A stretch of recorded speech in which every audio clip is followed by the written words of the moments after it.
Welcome back, everybody, to Discover Crypto. I'm your host. It's Joshua Jake. And today we are going to be diving into the 3 cryptos you need to be selling your Cardano for. That is a major headline we'll be breaking down today, as well as being today sponsored by Arculus. You guys know, get yourself your hardware wallets. That is always going to be the #1 feature that we're going to be sponsoring here because, guys, this market is volatile, to say the least, with all the news we're breaking down today. I have Kelly on the charts here with me today, and of course, TJ on the sticks behind the scene. It is good to be back. It feels good to be in the chair. I'm still discombobulated it's the disco ball. Yeah, there's like a disco ball here. You guys are having parties while I'm gone. It's, definitely something I got to get right back into. But Bitcoin here, $59,527. Ethereum at 2,500, almost at actually breaking below here earlier last night. We had a flash wick down. This scared a lot of people last night. We had the actual opportunity to trade this in our CoinW Telegram chat. We have turned roughly $3,000 into over $6,000 in just the last week. So if you guys are in our CoinW Telegram, which is completely free to join, make sure you guys go check that out so you're stopping missing out on all those signals here. But again, this was kind of crazy. Bitcoin, $62,000, flash wick to 58K, wipes out all the longs. What's happening right now? How are you feeling about these markets, Kelly?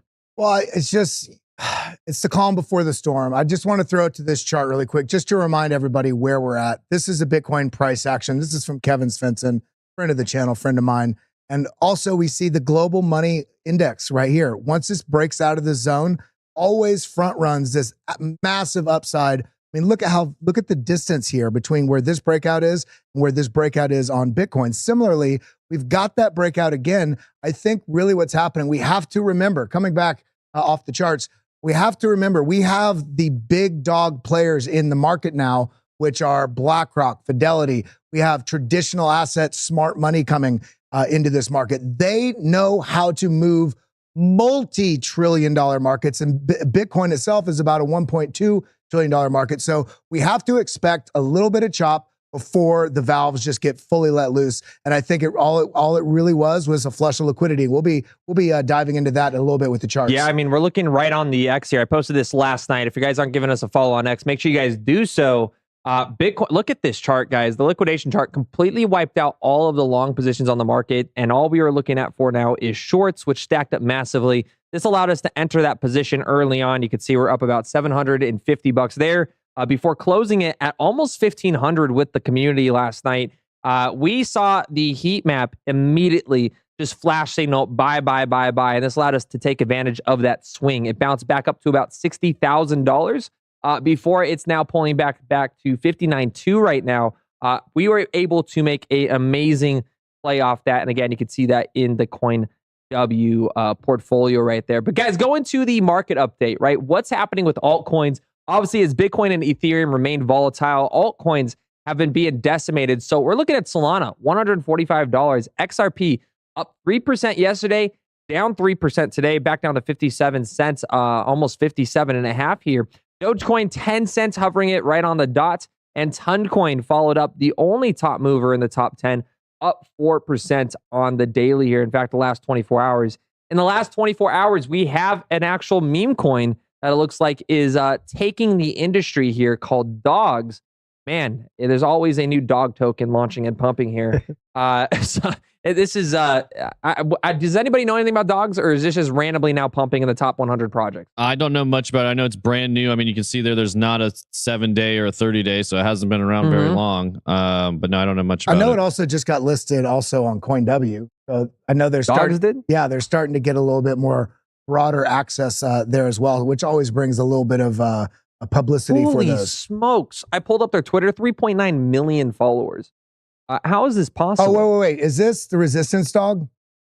I don't know. I think that's... It's from Telegram. It's a meme coin on Telegram, and Telegram changed their PFP on their main profile on X to that thing when he got arrested.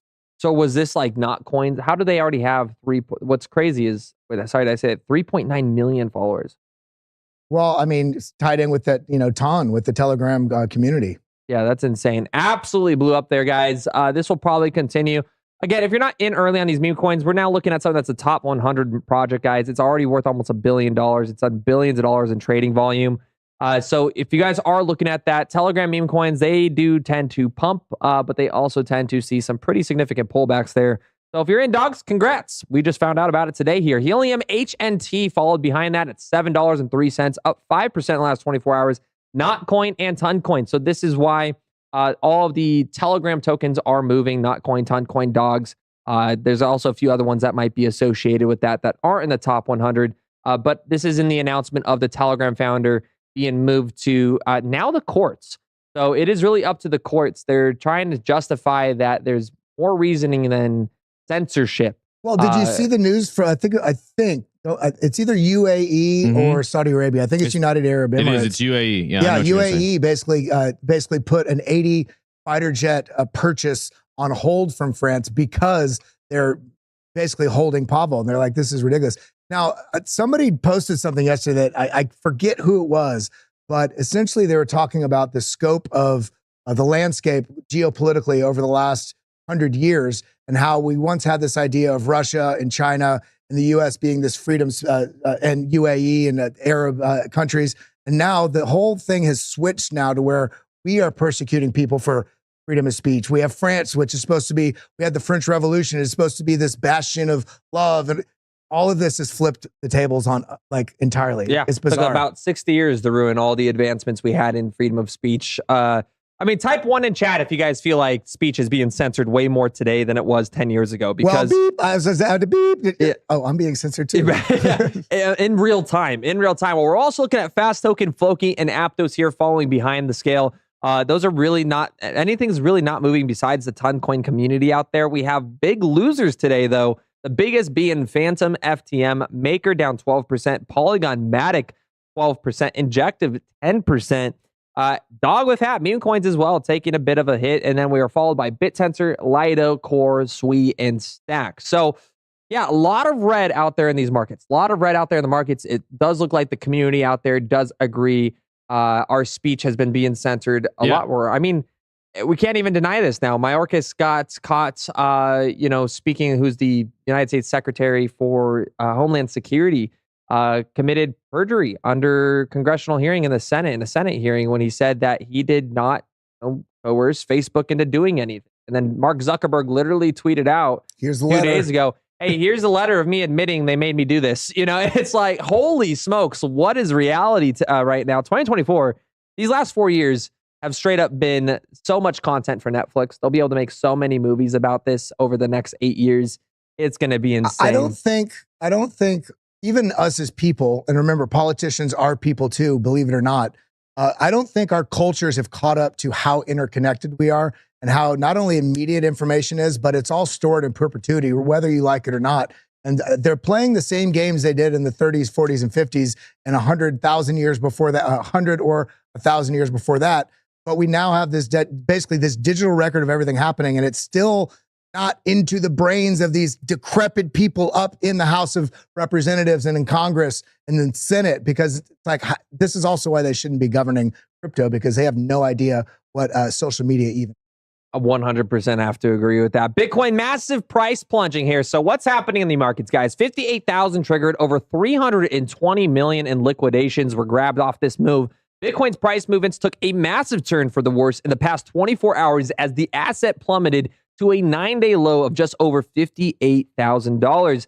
I do believe we can actually retest that here very soon. The altcoins have bled out heavily as well, with notable declines from the likes of ETH, Sol, Doge, Link, AVAX, SHIB, and others. The total value of liquidations is well above $300 million. The altcoins have suffered even more. Ethereum has dumped by over 8%, and your favorite altcoins are pulling back massively. Double-digit price declines are evident from the likes of Matic, Sui, Fetch, Tau, and even Pepe. Every single category is facing this decimation. This volatility has harmed over-leveraged traders, as nearly 90,000 have been liquidated in the past 24 hours. Type 1 in chat if you guys were liquidated, if you were a leverage trader over the downside swing here. This goes to show, and this is exactly why you always need risk management. Set those stop losses, guys. If you're over 20x leverage, you are playing with a lot of risk. You want a stop loss to trigger, because if you're wrong on a 20x or a 30x leverage swing trade, you are going to lose a lot of your portfolio at the snap of a finger from potentially even one wick. And in thinking about that as well, it's not just setting a stop loss.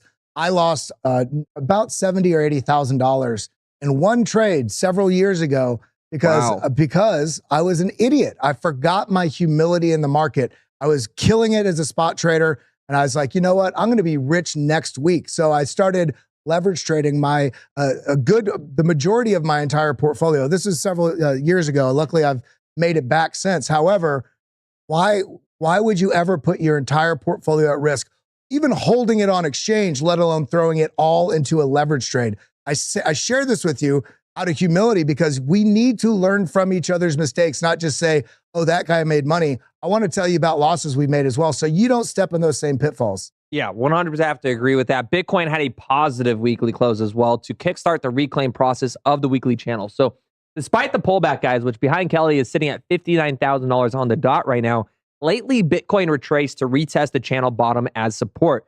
Successful retest here will confirm that Bitcoin has fully returned into the weekly channel. What we're seeing is 4 different points, okay? This is the number one chart every trader is watching right now, as if we can break out of this bull flag, this is what they're hoping we move back into, because it would mean an upside price action of anywhere between $75,000 and even $90,000 Bitcoin. I am obviously a lot more conservative in that breakout pattern. I believe because of the low liquidity environment that we exist in, that if we do close into this weekly candle here, what you want to be doing to be making money in crypto right now is, and unfortunately, the only way is by leverage trading. When there is very little liquidity in the market, you have to, whether it's 2x, 3x, 5x, I'm not somebody that's a degenerate with like 100, 150. I don't ever go past 30. And even 30, it's like I have to see what happened yesterday to really, I'm like, my gosh. But I've looked over your shoulder, and you have. I've looked down, you've had 30, 33x, and then I look at the total, and it's a $100 trade. Yeah. Right? It's not, you're not in there doing $7,000 on 30x and you're going, oh my God, why did I just lose $7,000? No, because $100 is a dinner, right? So you can risk a dinner. Far too many people jump in trying to catch up to crypto face, trying to catch up to us, don't catch up to anybody. Do what's best for your portfolio, but use the tools at your disposal, but use them in a smart way. I would be lying if I said that I didn't use a 30x with $5,000 yesterday. So it was definitely heavy, but ended up being a massively profitable trade. But again, the only reason why I did enter it was that we saw the flash crash of that liquidity. We saw that there was no more short or longs able to be liquidated on the market. I was like, I'm going to go in with a light entry, tight stop loss. We reminded it, ended up being a profitable $1,500 trade. So ended up being a perfect entry point. But again, those don't always come. And so, I prefer much lower leverage. If you guys realize, if you have a goal of 2% per day, you're going to outperform. This is the hardest part as a trader. If you can actually discipline yourself and focus on just looking to, 2% a day really is not the hard part. The hard part is being committed to the 2% a day, being like, all right, I hit 2%, I'm locking in profits. All right, I hit 2%, I'm locking in profits. And you're using very low leverage, if any leverage at all, because what always ends up happening is you see that 2%, 4%, and you're like, I'm going to take off the stop loss. I'm going to take off the guardrails here. It's going to keep going.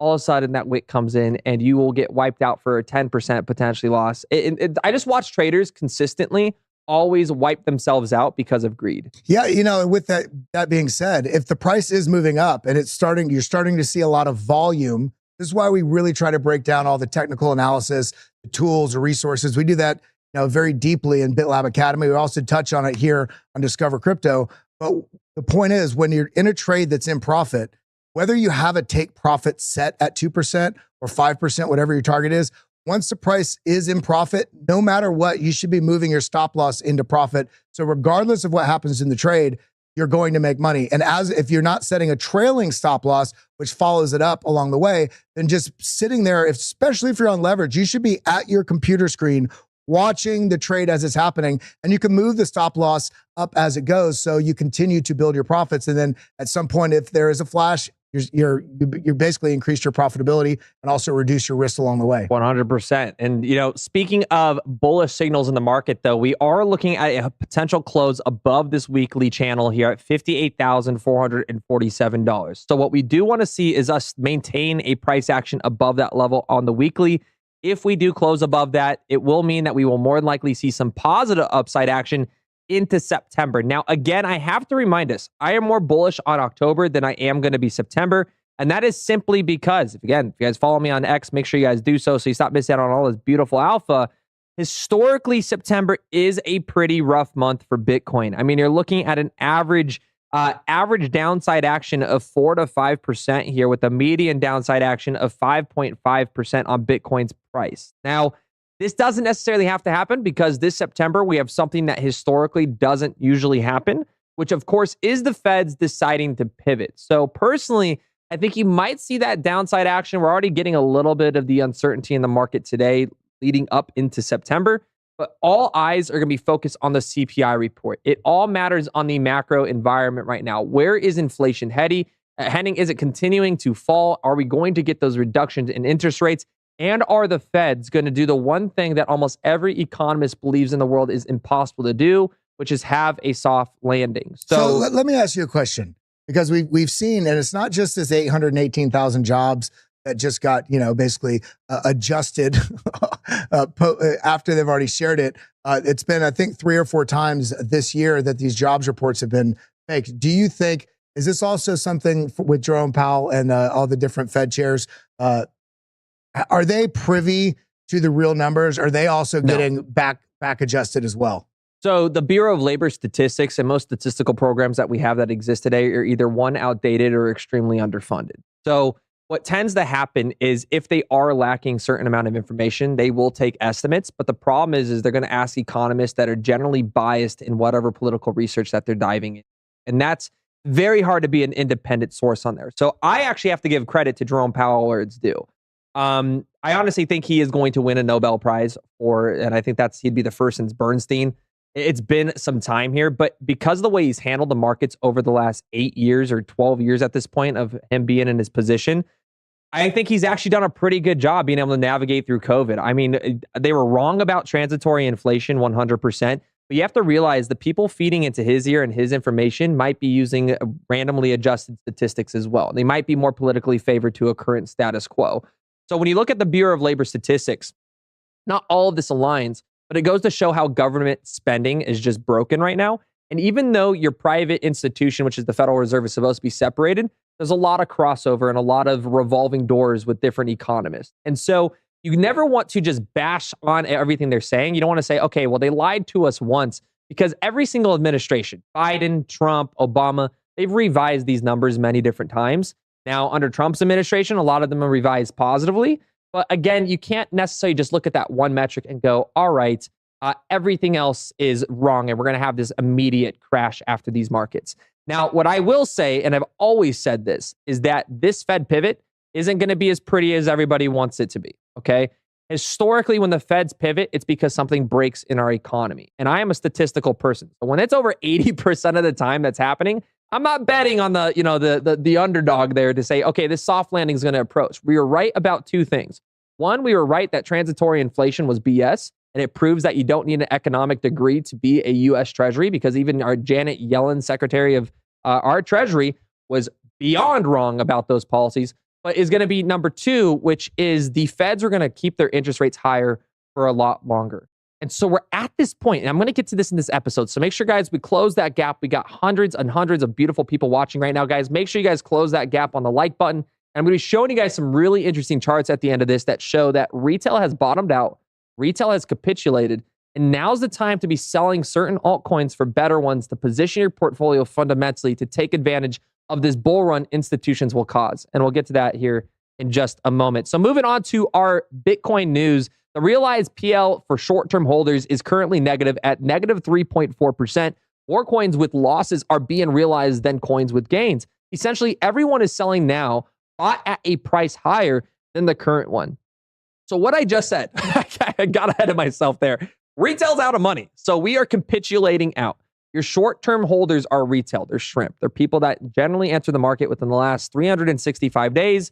And they're down on their positions. They're not used to investing. Investing isn't you walk into the casino and you get rich quick. Okay, if you're playing the game to do it that way, you're going to lose. That is just how this is a numbers game. It's all about statistics. Let me give you guys some alpha right here. venture capitalists. We're going to have an amazing guest on here in a little bit that's going to talk about the behind the scenes on media and marketing.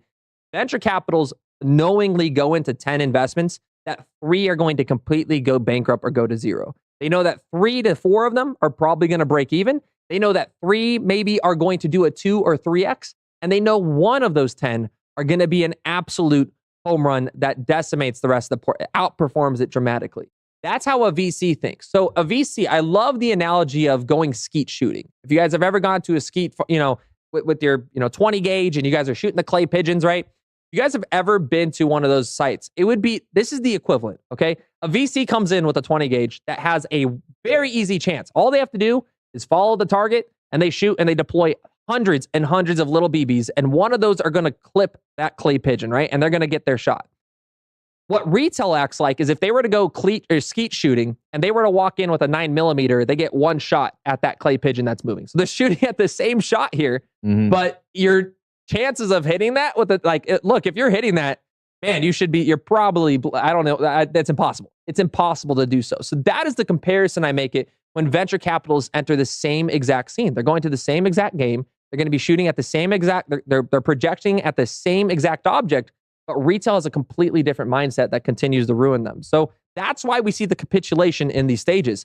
Centralized exchanges see 26 billion in Bitcoin and Ethereum outflows since January. This is kind of insane to watch here as we're seeing now a reduction. The centralized exchanges see 26 billion in Bitcoin and Ethereum outflows. TJ, what are your thoughts on seeing outflows in Bitcoin, Ethereum? Is this bullish? Is this bearish? Generally, where do you stand? It's bullish. I mean, people might get a little confused now that we hear about ETFs all the time and they're thinking inflows and outflows. But exchanges, seeing outflows of Bitcoin and Ethereum on exchanges means people aren't going to be selling, right? They're moving it into cold storage. They're moving it to hold for a long time.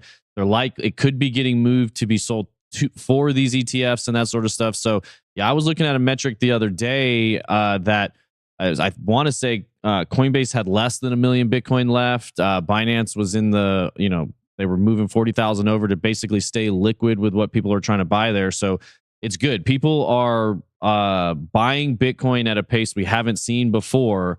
And that I think is going to be extremely bullish into 2025. I do want to see us hold this 58 in the short term. I know a lot of people, I don't know if they want to see us go lower, but they're calling for lower lows. I do think if we lose 58, that could send us back lower again. I think we'll hold and stay kind of in this channel that we've been in for the last, call it 6 months. Get through these, get to the rate cuts, and then, like you said, kind of mid to late September, early October, it's game time, and then fun into 2025. But yeah, overall, very bullish. All of these things, it's interesting. Once you've done a few cycles, it's hard to put it into words, but the feelings you're feeling now is exactly how it felt before, even though the geopolitical might have been a little different. The cycles, the prices were different, the volume was different, there were no ETFs, that sort of stuff. It still feels scary-ish. I mean, I don't know how to describe it. Like, that the price is going up, everything's playing out according to plan, but retail doesn't have strong conviction, and it feels very much like that right now. And so that to me means, hey, it's about to be fun time. Buy. Yeah, it's done. It's the hardest time, guys. Either the times that you want to double down, get a side gig, go paint some sidewalks. Like, I'm serious, do anything again to get that capital reserve up. Because while every other retailer is struggling, that is the time you want to generally inject liquidity into the markets. But Bitcoin draws biggest cup and handle pattern that will shock the world here. Bitcoin continues to consolidate in nearly a 6-month price range that gets tighter and makes breakout imminent. Zooming out, this range acts as a handle of a 3-year cup, according to cryptocurrency trader and technical analyst. This is your cup and handle right here that they're pointing out. 3-year cup and handle? Holy cow. 3-year cup and handle. I mean, it's massive. Let me go ahead and actually open this image here. Yeah, essentially the 69 down to 15 basically draws the cup all the way back up to 74. And this consolidation, while everybody's so frustrated, the consolidation is just a massive macro bull flag coming right into a zone, consolidating at previous all-time highs. And throwing it back to what TJ said earlier, I wanted to just show the imagery. This is a Bitcoin balance on the exchange reserves. Look, this has come down to the levels it was basically during COVID, and price is so much higher. I would really argue right now, this is not financial advice. This is strategy advice. Every price point where we're at now or below is only becoming a better setup because all the macro signals are suggesting we have got absolute roller coaster to ride here in the very, very near future. Yeah, we're coming. We've been waiting a long time for this. Don't get off the train right before the fun starts. That's what I'll say. It's every metric across the board is almost flashing. This is the time to dollar cost average. You don't want a dollar cost average at 70 to 80K. Look, when we're back at 75, 80K, you can pat yourself on the shoulder if you're in the chat today, because the chat's going to be exploding. But then, and you're going to get the one question that we love to hear here, which is, Josh, Kelly, TJ, is it too late to buy? Yeah. That is going to come back at another point in time. And Bitcoin continues its seasonal chop season, which tends to run in from March until early October. Again, going back to that picture I was showing you earlier here, October historically, insanely bullish. I mean, you're looking at 27% averages here, median and average for monthly gains. October looks incredibly bullish. So whether or not we get another month of sideways action, take that as a potential opportunity to accumulate. Because October, your odds are over 80% accuracy when it comes to a positive upside season for that. So especially as we're approaching elections here, we'll definitely pay attention closely to it. Wrapping up here with the Bitcoin news, liquidity conditions are still looking rough. This is what I was in reference to just a little bit earlier. While there have been glimmers of hope, the overall picture is far from bullish. The chances of Bitcoin reaching new all-time highs soon remain low. Brace yourselves for the road ahead could be bumpy. So this is what I've been screaming about, right? I've been showing you guys, this is coming from someone that, runs marketing programs. I've ran KOL groups. I see in how VCs are spending their money in the industry. It has dramatically died down. This is because they understand if they were to implement marketing strategies right now, retail has no volume to even pick up the marketing that they're offering. So it's a waste of value from a lot of these VC and marketing firms that are in the industry right now. There's still marketing out there, but it's slowed down dramatically. So until we see personal savings rates come back up, until we see the financial stress index come back down, which will only come down when goods and services come back down, it's going to be really hard, in my opinion and perspective, to see Bitcoin break not only past that $100,000 price point, but let's give it the benefit of the doubt. Let's say institutions get Bitcoin to break out of that $100,000 price point. Altcoins aren't going to break out in the alt season that we saw in 2021 or 2018 due to the lack of liquidity from retail. So we have a very special guest joining us here today. James is going to be breaking down not only what it's like to run a very successful media company in the Web3 space, but looks like he's in his helicopter on his way to his private venue here. I can't tell what we're sitting in here, but James, absolutely wonderful to have you here today. I have Kelly joining me. He talks nothing but positive about you. So it's a pleasure having you on the show today. Oh, there he is. Can you hear us, James?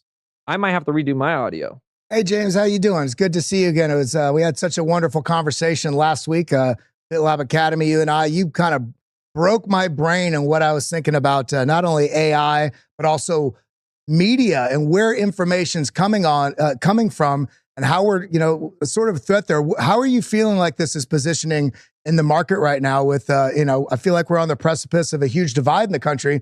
You couldn't come at a better time with Roundtable. We can't hear you, James. We can't hear you, buddy. Hey, buddy. Sorry There about it is. that. Yeah. Trying to keep it muted for you. I think, it's very interesting. I'm going on some of these spaces and listening to these, analysts give financial reasons why we've got, the sideways market that you were just talking about. And I think the chart that I would love for you guys to do maybe in your next program is the sentiment polling data on Harris versus Trump and Formula Biden versus Trump. And when it looked like kind of post-assassination that Trump absolutely was going to win, if you remember that just incredible explosion of support, Bitcoin took off. Then all of a sudden Harris was nominated. We're losing you, James. We're losing you. Yeah, I can't really hear what you're saying. Yeah, so as he pops back in here, I'm going to give his audio a couple seconds just to re-register. He's referencing the sentiment in the market from the Trump assassination for the few weeks after that. There's about 2 weeks where markets were like, wow, Trump's got this in the bag. He decimated Biden at the podium and completely pushed him out of the debate. It was so bad, actually, Biden had to step down. So, I love the conversation when people are like, Harris is scared of Trump. I'm like, the dude literally just wrecked the previous president so badly, had to put someone new, hopefully, to take over. But now what he's talking about is the sentiment within the market. The market reacted in a way they were like, wow, we have a lot of positive, probably deregulation that's going to come out of the Trump administration that looked like they were reanalyzing, the current situation of the status quo. And because of that, we were getting a move. And then as soon as Harris was announced, it's the day of that, you immediately had a pullback in uncertainty be pushed back into the market. And now the market's going, okay, well, there's a 50% chance here. It's going to be close coming down to these November elections. For people that say Harris doesn't have a shot at winning, completely wrong. This is why RFK and even Nikki Haley is coming out endorsing, but Tulsi Gabbard are endorsing Trump here. And we have to have him come back. It looks like he did break out of the audio here. This is all because they're worried about what's going to come out of these elections. So what we have to focus on now, actually, it looks like he did come back. All right, I'll give it a shot. Is going to be, what are the policies that this administration wants? What does regulation look like? Are they going to want to print $2 trillion to build new housing? And is that new housing actually going to be implemented? Because we've seen these current administrations do these things in like California where they get funding of billions and billions of dollars, and then they just waste those taxpayer dollars. So it just devaluates the dollars. So James, it looks like you're joining us back here. Hopefully I'm giving a good analysis on what you're talking about, but if you want to continue on. You did. Yeah, you did a great job. I think what you should think about is to do a chart based on the sentiment of the public of who they think is going to win. And you can see that it tracks. Bitcoin goes up, assassination, we think he's going to win, and he was dominating, went down.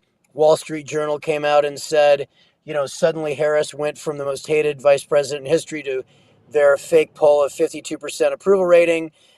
Then you've got this up when RFK decides to endorse Trump, and it literally is reacting based on whether they think Harris has a chance to be president. I think at this point, it's probably a mistake what Harris's policies are, realistically and specifically. Here's what everybody knows. Trump has been orange-pilled and pledged to his on the James, we're losing you again. It might be better for himself. It might be better if we have you back on the show. We're hearing about 1 out of every 3 words. Yeah, if that. But I know what you're saying is so valuable. It's beyond shocking what we've seen from the media to be able to take data from the world's worst vice president. That is CNN's words from a month prior when they were looking to actually have Biden replace her as the nomination for vice president coming in 2024's election, to completely 180 that mentality, moving into now what has been about 30 days. She hasn't taken a single interview. Her first interview might be with Tim Waltz here because she can't answer media by herself. Well, there's something very important here, though, and we'll get back into this when we get James Heckman back on. We'll have to reschedule him. Obviously, there's a little bit choppy audio. We'll have to get him at another time. But most specifically is the fact that one of the things that he really talks about, he talked about it in an interview I did with him on BitLab, is the issue that we have with data in this country, the issue that we have with the data we're receiving, whether it's the algorithmic bubbles that we live in on social media, or whether it is the absolute constructed narratives that are basically bought and paid for by, basically 3 major players, BlackRock, State Street, and Vanguard. It makes you question what information is truly true, especially in the day of AI. And one of the things that he's the CEO of Roundtable.io. So definitely go give that a check. But essentially, he's doubling down on human, pulling actual experts from different fields, pulling them together with somewhat different views. So you can actually get non-money shaped information and data about the various things, especially in this case, we're talking about the digital asset sector, but there's so much shaped narrative. It's preeminently important that we have some sort of media sources out there that are for data, not for the money that this shaped data can bring. And that's essentially what he's been working on over there with the street and roundtable.io. So definitely give that a check. Yeah, definitely an interesting project they have going on there, something we're trying to support as well. This is my thought on what he was talking about there when it comes to the market's reaction to the presidential race that's going on right now. My observation is when I see these quick reactions to those news things, I don't think the market is pricing in a Trump win. I think they're pricing in a Trump loss. I think the market is set up.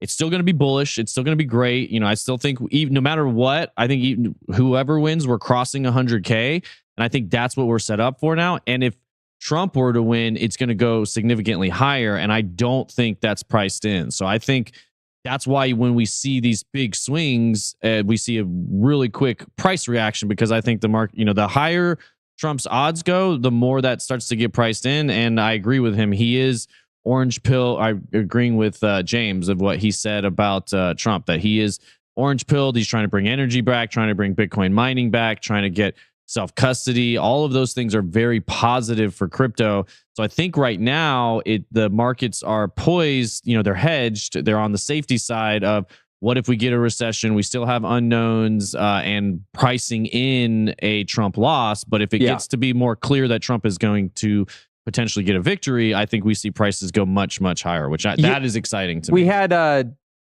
so Max Z here said, so basically we shouldn't expect an alt season. So this is my perspective is this, guys. I agree with TJ here. I think Bitcoin will go to 100K this cycle, no problem. What I would disagree with is I don't think we'll have an alt season. I think an alt season would be delayed by a couple years because we need the reduction in inflation in goods and services for retail to get liquidity, for the VCs to market to that crowd to take advantage of that new liquidity. So it would just be a delay. Crypto is going to exist no matter what without. It doesn't matter who's president for Bitcoin. It just matters about the policies and the regulation that will come with that current administration. But if Harris comes in and is anti-Bitcoin, guess who's not going to be anti-Bitcoin? Russia, North Korea, and China. So there's still going to be development. You're just going to see hash moved. You might see businesses re-altered.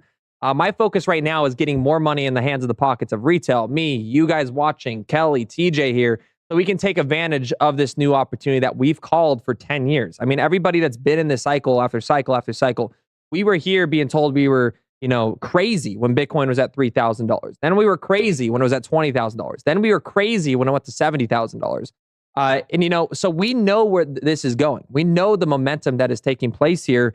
And we want to be able to capitalize off that. So that's all we're focusing on here. But what comes out of this election cycle, who knows? We'll keep up to date as it goes through. I would say do this. If you want to make money off of it, long Kamala until the debate, short Kamala right before the debates. That is kind of how I would play the poly markets right now. But investment giant Bitwise makes a new $120 million Bitcoin move. One of the leading spot Bitcoin and Ethereum ETF issuers will require the Osprey Bitcoin Trust. This trust, whose structure is similar to Grayscale's GBTC, contains approximately 120 million worth of Bitcoin here. Huge breaking news as well as the NASDAQ files with the SEC to launch Bitcoin options trading. This is what I'm talking about when it comes to liquidity. So in a low liquidity environment, things like this can actually allow Bitcoin to prop up to higher positions, as we are going to be now leveraging potentially here on NASDAQ and just traditional markets. So we're going to be seeing more calls, more options being put in place into this and allowing for more institutional trade to go into effect. Again, I think this is the institutional bull run, which is why I'm not bearish on Ethereum. I think people that are bearish on Ethereum are crazy. They have an Ethereum spot ETF.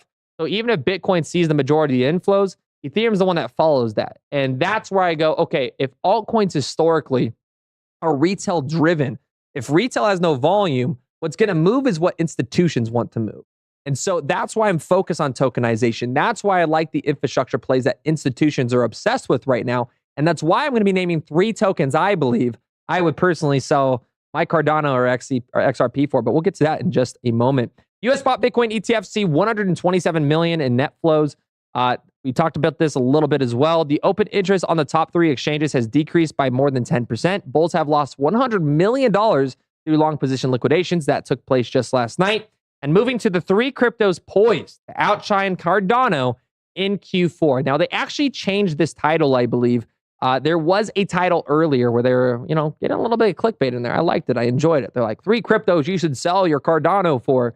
But before I get to these 3 cryptos, I have to ask chat. I want to get your guys' thoughts first before we analyze what this analyst is going to give us. What are 3 cryptos, if you would? So, and I want to make this clear, okay? I love Charles Hoskinson. I'm not against Cardano's community. I think Cardano could do 2, 3, potentially a 4x this cycle, especially if we get that retail liquidity back into this market. Why?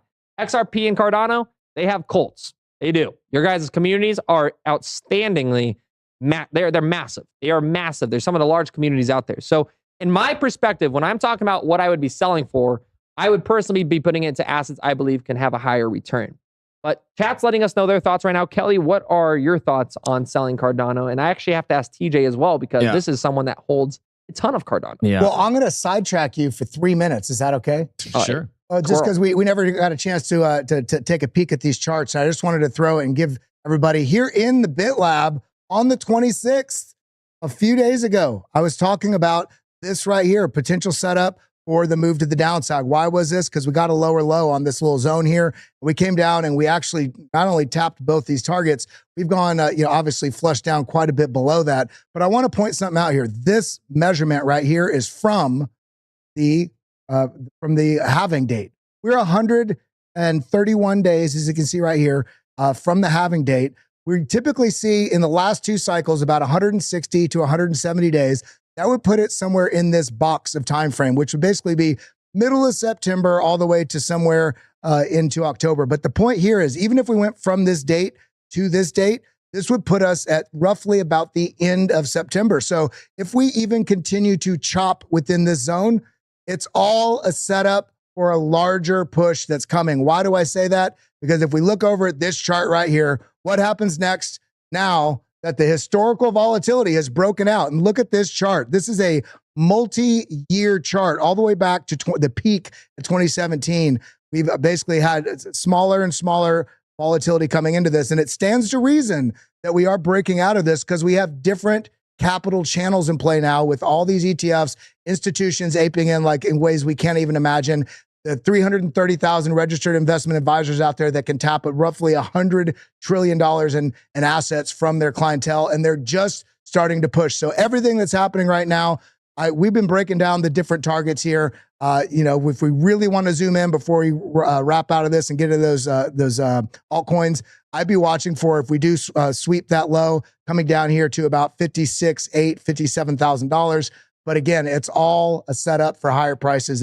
If prices are dipping from here, take a look at what's going on. And when we look at the others chart, I just wanted to point this out because we're about to talk about altcoins. Nice little downward trend that we've had here on this 4-hour chart. If we can break above this, that's when we'll start to see small, nice impulses to the upside. And of course, we have the NVIDIA earnings report today, which is going to have big impact on that nice sector in the altcoin market. Yeah, very well could actually pump the markets today too. And what I actually might open a position here live with you guys in just a moment. We're watching Bitcoin touch $58,700. I would like to see it fill up maybe a little bit more and grab someone. I would like to see a flash wick before I end up entering the market here. I don't want to be a part of the flash wick that wipes out traders. I will be looking for a little bit of a position here, probably between 57.9 and 582. So hopefully we'll get that flash wick down here in just a moment. But the 3 altcoins poised to outshine Cardano that this trader believes you should be replacing your portfolio for. Always good to see that Cardano FUD out there. Cardano coin has been underperforming assets so far in 2024, registering a 38.8% year-to-end loss. That's YTD loss here, guys, year-to-end. While the ADA price shows no signs of bottoming, Tron and Dogecoin, interesting here. Tron and Dogecoin are cryptos that could show a notable potential for major reversal.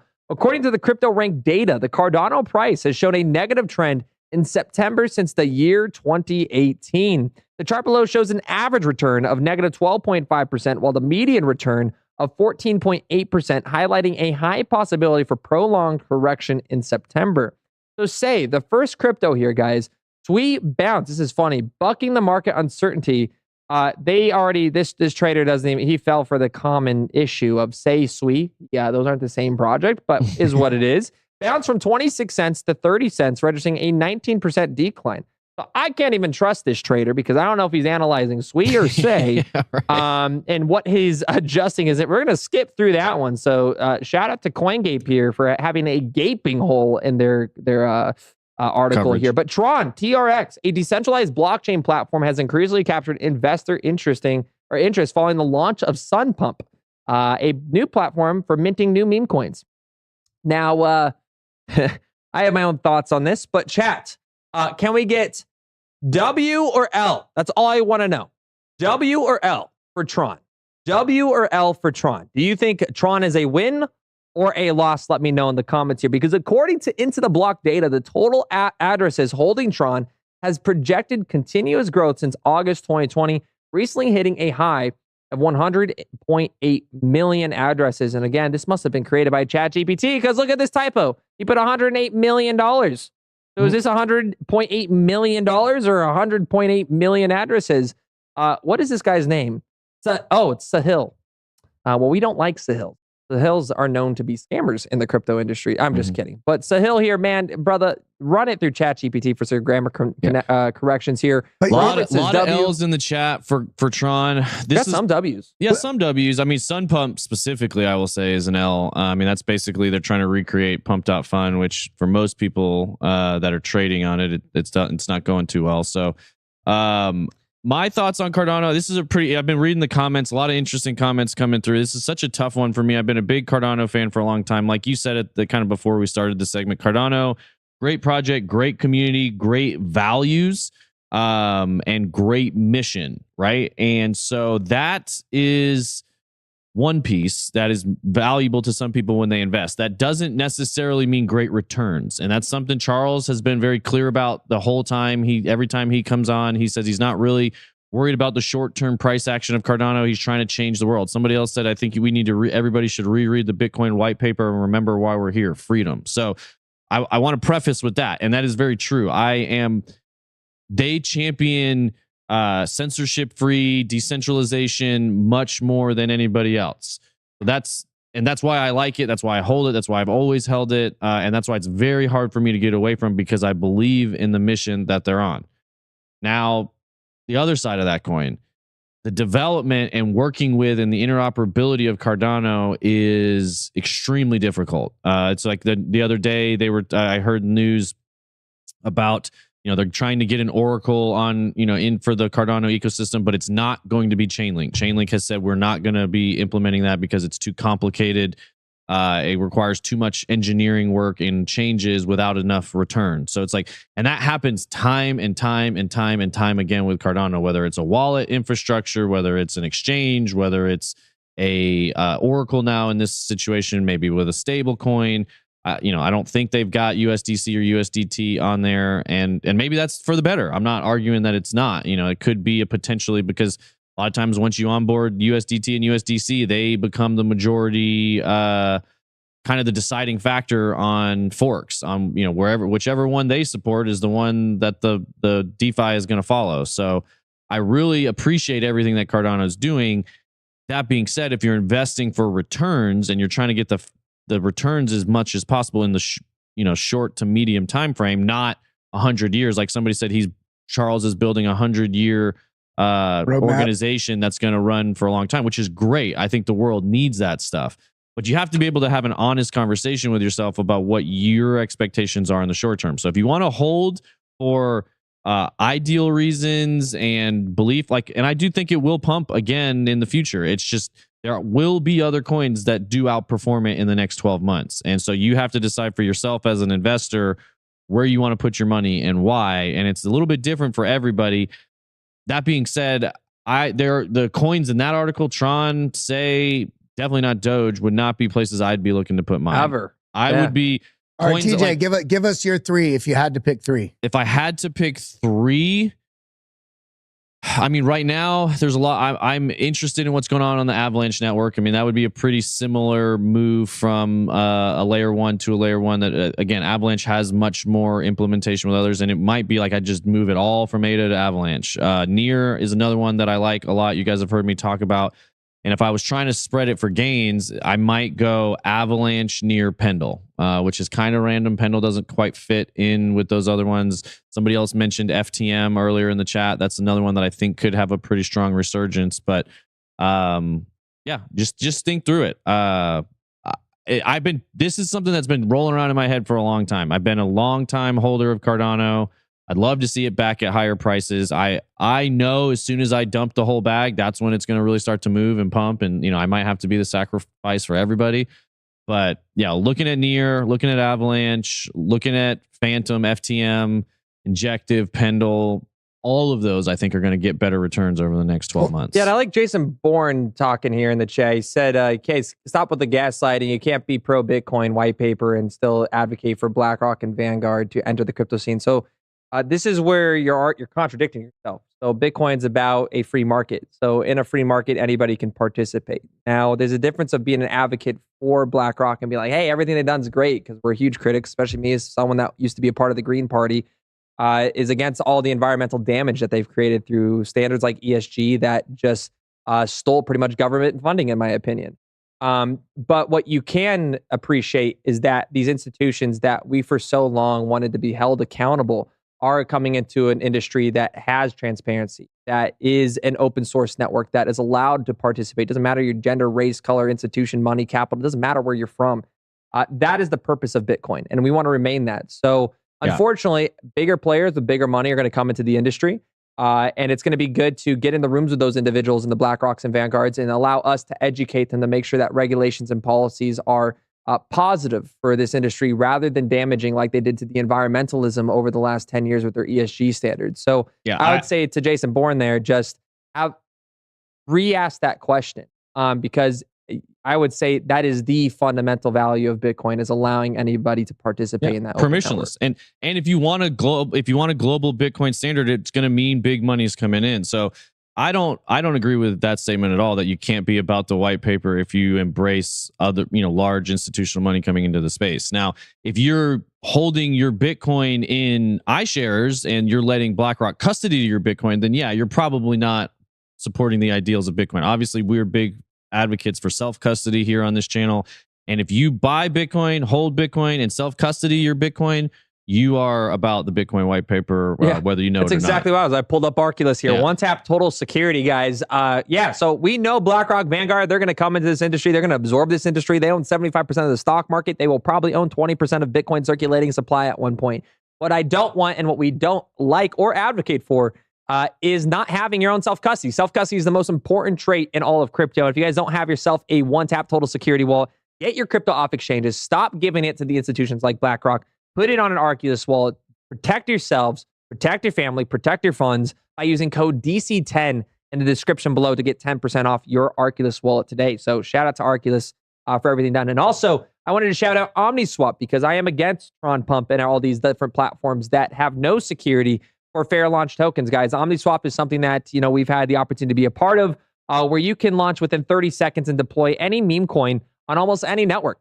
This includes Solana, this includes Base, this includes Ethereum. The difference is there's no pre-sales. It's impossible to have insiders, and there is a fixed $420 billion supply. You got fully audited, unruggable, buy and sell, ownership renounced. So when a token's deployed on this platform, the token's owned by the community. That is what Duke represents actually here. 100% community-owned project.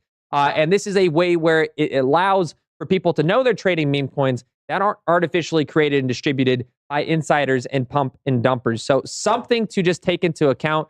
I honestly do believe we're going to get to the point, and I think Base is going to be the platform that does this, where memes are finally utilized as brands, and they're no longer just Sahils and celebrities and D-list celebrities that have completely failed at everything in life and are looking to just pay off their debts by quickly pumping and dumping a meme token. It's supposed to become more than that. It's supposed to become a culture. It's supposed to become a community. So really cool to see that, guys. Go check out OmniPump there.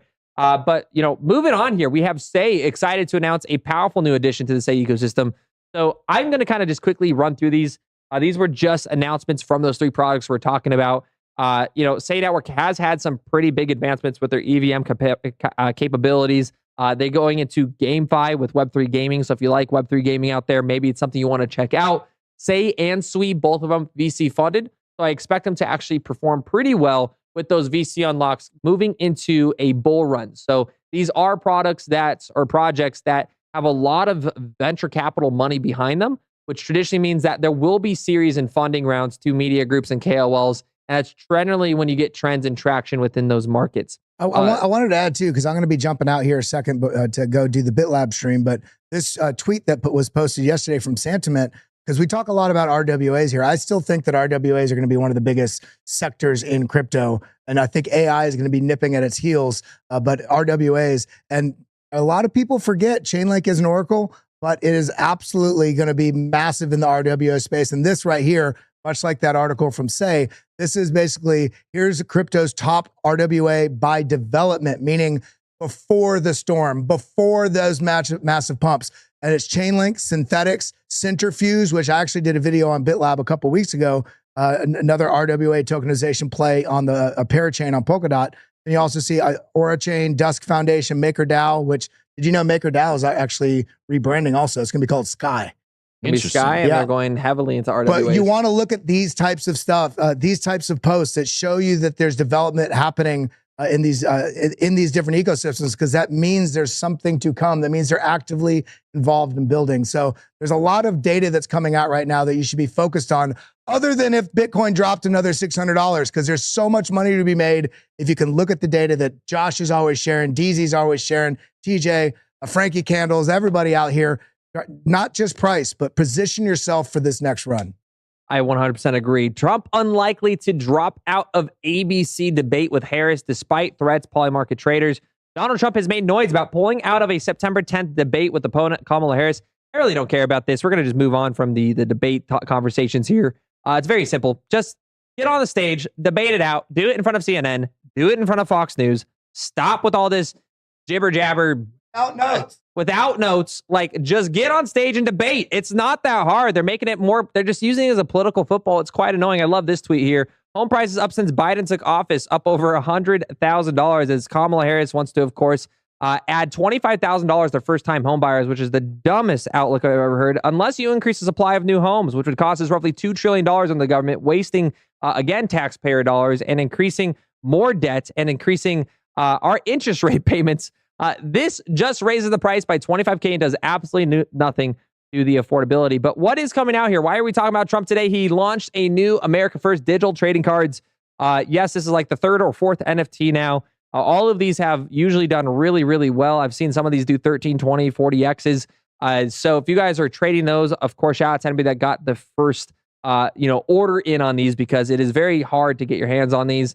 And he continues to just create ordinals. And these ones are actually, I believe, Bitcoin ordinals. So more and more growth there. And here's the announcement trailer from Trump's campaign, if you guys haven't seen it. Hello everyone, this is your favorite president, Donald J. Trump, with some very exciting news. By popular demand, I'm doing a new series of Trump digital trading cards. You all know what they are. We've had a lot of fun with them. It's called the America First Collection.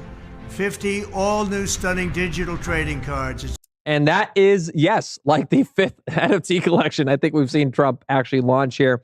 Real Bitcoin, quick. Go ahead. Well, I just want to hang on this and chat a little bit, because it was interesting. We saw that happen. What else happened that we were talking about right before the show major with NFTs today? Oh, yeah. OpenSea. So OpenSea got a Wells notice from the SEC regarding NFTs. So they got to buckle up for a battle. And I think their battle is going to be a lot more challenging than Kraken and Coinbase and some of these other, individual chains and some of that. So it'll be very interesting to see if this story turns into NFT regulation, if they somehow start coming after Trump. Like if the SEC were to win against OpenSea and somehow get NFTs determined to be securities, now is Trump selling unlicensed securities? Is this another angle for lawfare against Trump?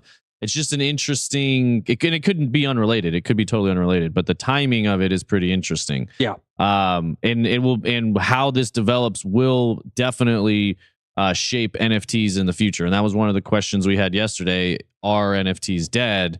And it'll be the SEC versus OpenSea will be a very interesting case to follow. That's all I'll say. Yeah. I just personally am done with NFTs. I don't know if anybody... Guys, type 1 in chat if you're done with NFTs. Type 2 if you love NFTs. But I am someone that's I'd rather just trade meme coins. If I'm really gonna add, it's just so much easier. It's less complex. It's more fun. I think retail sentiment is with you on that. A lot of people would rather trade, meme coins kind of have replaced what was NFT trading. Now, the underlying technology of a non-fungible token and what you can do with it with ticketing and digital IDs and some of that sort of stuff with art and. But wouldn't you just rather do a 404 with a meme coin? Like just integrate it somehow to a meme.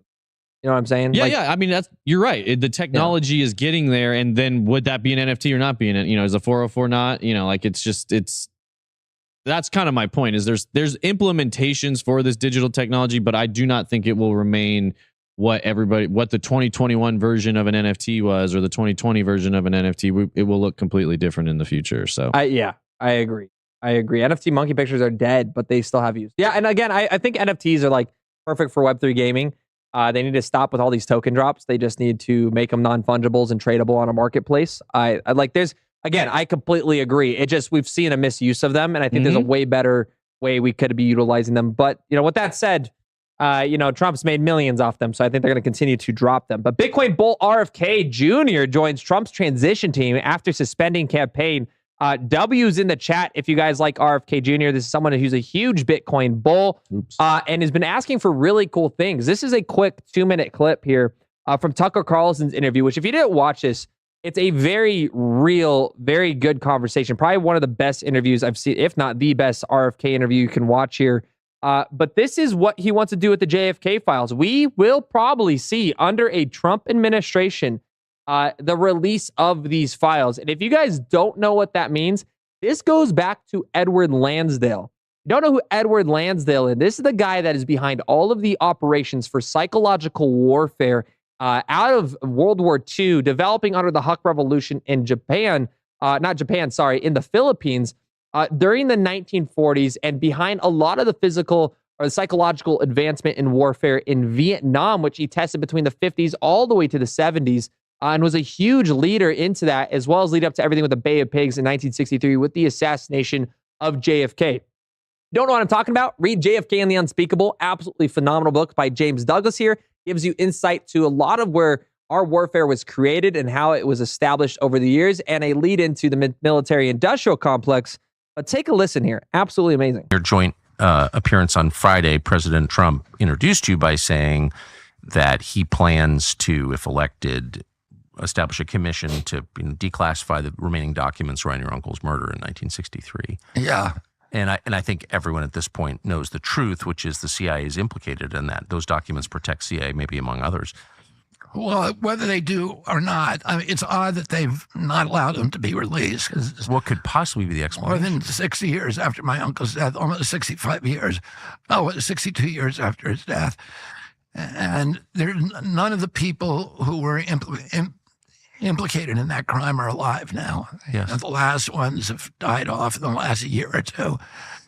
And so it clearly is to protect the institution. Yes. And that's wrong. It's just wrong. And it's wrong for a Democrat and it's wrong for Republicans. It's just interesting, though, that a bipartisan list of presidents, these 6 decades, have kept those files classified. Well, you and I have both. I was astonished that Trump didn't declassify them because he promised to during the campaign. That was Mike Pompeo who did that. Yeah, and that I talked to President Trump for the first time about that this week. And what did he say? He said that Mike Pompeo begged him to, and I don't think I'm telling tales out of school here. No, I think he told the same thing to you. That's right? true. But he said Mike Pompeo called him and said this would be a catastrophe to release these. You need to not do it. And then, I want to say again, I think Mike Pompeo is a criminal. So that's my view. He's threatened to sue me for saying that, but I hope he will, because that's true. Yeah, absolutely. True. Isn't that will be insane. It will expose a lot of the institutional involvements, because what you're going to see, this traces back to now whether or not people are held accountable. Because now you got to talk about, okay, well, are all the previous presidents, the reason why they don't want to, in my opinion, like the first thing that comes to my mind, the reason why they wouldn't want to release these is now you've had decades of presidents, both bipartisan, Republican and Democrat, suppress this information, which would show that they're concealing and aiding criminal activity.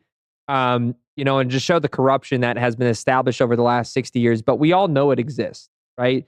There's not a reason why else wouldn't they declassify these? This actually goes into things that we can't talk about on YouTube, but things that go into promise. And if you guys don't know what promise is, PROMIS, go look it up. It's going to really shock you. And things that were built both, again, this is where I talk about, I do political debates a lot now. There's a liberal hegemony that's been implemented due to progressive liberalism that exists both in the Republican and the Democratic Party. I'm someone that's very independent. I used to be more leaning towards the Democrat. But what that means is essentially there's a fundamental belief from all libertarians that their first goal and objective is humanitarian. They want to solve world poverty. They want to solve world hunger. They love immigration. And if another country is in a place of devastation, if another country has world poverty or has a dictatorship or has a belief system that doesn't sit with their status quo as a democracy, quote unquote, they will go and liberate that nation. Bush is a perfect example of this. Clinton's a perfect example of this, where in Iraq, even though he's a Republican, George W. Bush was a Republican, he, and I quote, said, "We need to liberate them," in 2003. And this ran with Obama's same viewpoints. Obama and Clinton, they wanted to liberate Libya, and they did liberate Libya, and they took out and sponsored and killed Gaddafi. Those are facts. Those are, and this is actually to this day, Obama has repeated many times that it's his biggest mistake, because once we took out Gaddafi in the faith of libertarianism, in the face of humanitarianism, once we took him out, there was no structure or government to replace Libya. So now hundreds of thousands of people starved, died, suffered. Millions were displaced in what was one of the most oil-rich nations in Africa. And now to this day, Libya has been completely broken. The system's broken. And that's where ISIS was created out of. But I know I'm ranting here. No, that's good. I was just going to say, there's no way we didn't have intelligence that told us that that was the case. Like, yeah, that wasn't a surprise that there was nobody, there was no, true. no infrastructure. Like, hey, we knew is there any, you know what's really funny too? Hillary Clinton got back with Bill Clinton right after he started bombing Libya. Is that interesting? Because the whole Monica Lewinsky thing. But, you know, very interesting how a lot of these elitist guys, it shows that the establishment, and it starts with Edward Lansdale. I recommend read JFK and the Unspeakable. It starts with a lot of the development of the SS, which before the CIA existed, was kind of like the secret agency that was there in the 30s, maybe even the late 1920s. But really cool just to see the history and how it's evolved over time, and why certain things like the JFK files, the 9/11 files, even now we have certain files that are more recent that we can't talk about yet, but there's a lot of files that have been hidden from the American people. And so the question is simply, what are they hiding? And that's why Bitcoin spawned out of 2008. That's why we are now all advocating for a system that's open, that's transparent, that's accountable, because we are tired and exhausted from that advantage taken by both American. It's not just Americans, guys. It's global. Right now, the Americans are the world police, and with that comes a lot of uncertainty. And so having this accountability is the way forward. And I think you're seeing a huge pivot here.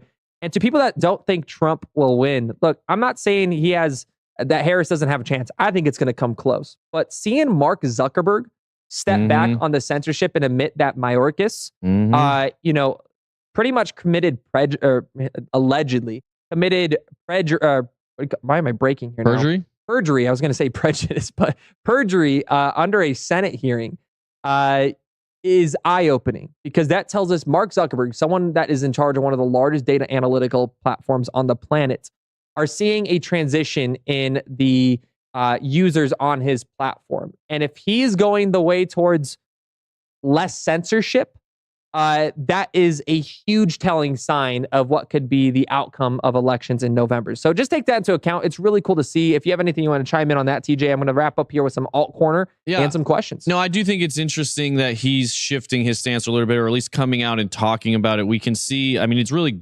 powerful. Even I loved hearing Tucker Carlson just call it like he sees it and says, like, look, if somebody wants to come after me, come after me.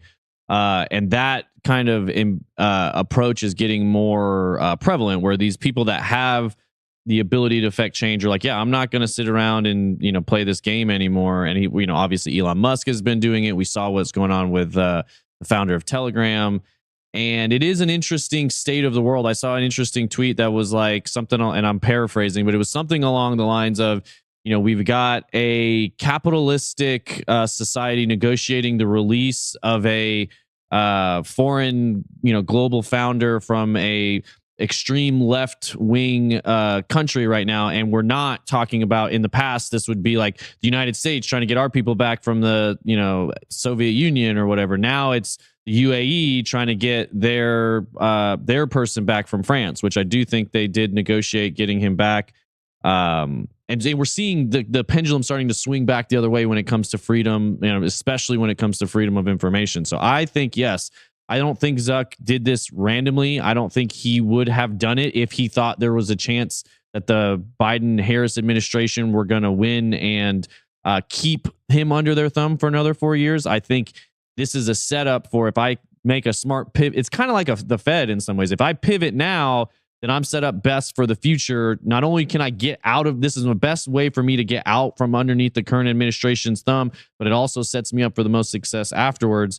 So yeah, everything he does is not for the betterment of the United States or people or humanity. It's for the betterment of Meta and, you know, his business. And so I think it was a very strategic move. It is not random. And it's the fiduciary responsibility to his shareholders, which tells me, again, what that would tell me is that he sees data pushing towards a pro-Trump presidency, which would mean that he needs to start getting ahead of the curve on the issues he created during a non-Trump presidency, because it can impact him negatively as a business under that administration.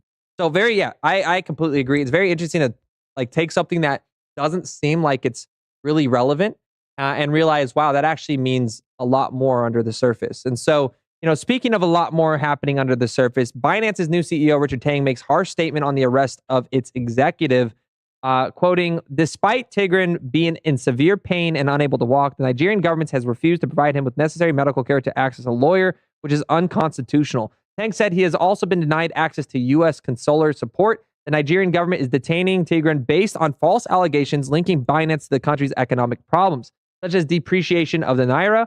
These allegations are without merit. Very interesting things happening here with Binance, as not only was there an arrest of their executive, but they were forced, apparently, but Binance has seized all Palestinian assets at Israel's request. This, in my opinion, is disgusting. Because we got to be careful what we talk about here. But what's happening in the Middle East, guys, very clearly favors certain parties. It very clearly, you know, favors certain corporations. And now taking, you know, what little assets there are. And again, this isn't just specifically Hamas or Hezbollah or any specific, from what I can find. I also can't read this, so I'm going off what I've seen through X and everything here. Here's kind of a good point from Yehi. Only a limited number of user accounts linking to illicit funds were blocked from transacting. As a global crypto exchange, we comply with internationally accepted anti-money laundering legislation, just like any other financial institution. We will continue to educate users on how safely and securely transact on our platform. Most importantly, we hope for the lasting peace throughout the region. So I love this response from Poor Dart. Are other Palestinians living in the illegal occupied territory still able to use Binance? Or are they able to withdraw their funds? She goes, yes. 2, roughly how many accounts were affected? 2, 3, 5, 6 figures of people is enough. Not asking for detailed information. The blockchain is public and anyone can check the transfer records. There are 100 level of accounts involved in illegal capital inflows. The problem with I have to this, and this is where the slippery slope comes into play, is what is Israel saying is an illicit activity. And so this is something that is breaking news that happened less than 24 hours ago. I'm going to keep you guys up to date with this information. But yeah, I'd be very cautious when it comes to AML out of certain different party and groups. Well, and I think that comes back to the point we were making earlier about self-custody, and really what is Bitcoin and crypto about? It is about being your own bank, and that may not be what everybody wants. You know, if you're not about that for yourself, that's fine. But the reasons like this is why it exists, because when you have money on exchanges and in banks, and it's always subject to some level of government pressure, regulation, enforcement, where if the government decides they don't like what you're doing, they can really tighten the screws on whatever exchange that money's on. So again, if you want to have the highest level of security, if you want to have the most freedom, you have to take a lot of self-responsibility, and that is the trade-off with self-sovereignty is responsibility. A lot of people don't want to take that responsibility, and they want to advocate that responsibility to an exchange or somebody else, a third party. That's perfectly your choice, but this is exactly why Bitcoin exists, because if you were holding your own Bitcoin, if you were holding your own assets wherever they were, not on Coinbase or not on Binance, you wouldn't have to worry about it.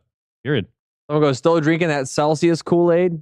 Yes, sir. Yes, sir. We're drinking it hard today. But AI avatars shield Venezuelan journalists from government repression.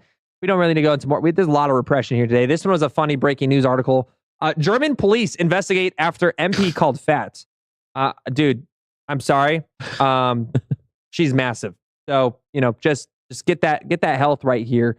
German police are investigating a Gab user who allegedly insulted MP Ricarda Lang online. The federal criminal police is seeking information on the user, but Gab has refused to cooperate, according to the founder, Andrew Torba, which is fair. If you don't want to be called fat, don't keep eating. So, guys, that's all we have for you today, guys. Thank you for watching, guys. Make sure you hit that like button on the way out. We will be back. We're live every single day, 10:30 a.m., Monday through Friday. Go check out Arculus, our favorite sponsors of the, not day, but of the year, of course, you guys. Get that self-custody so that way your assets can no longer be seeded. Like the video, guys. We'll see you tomorrow.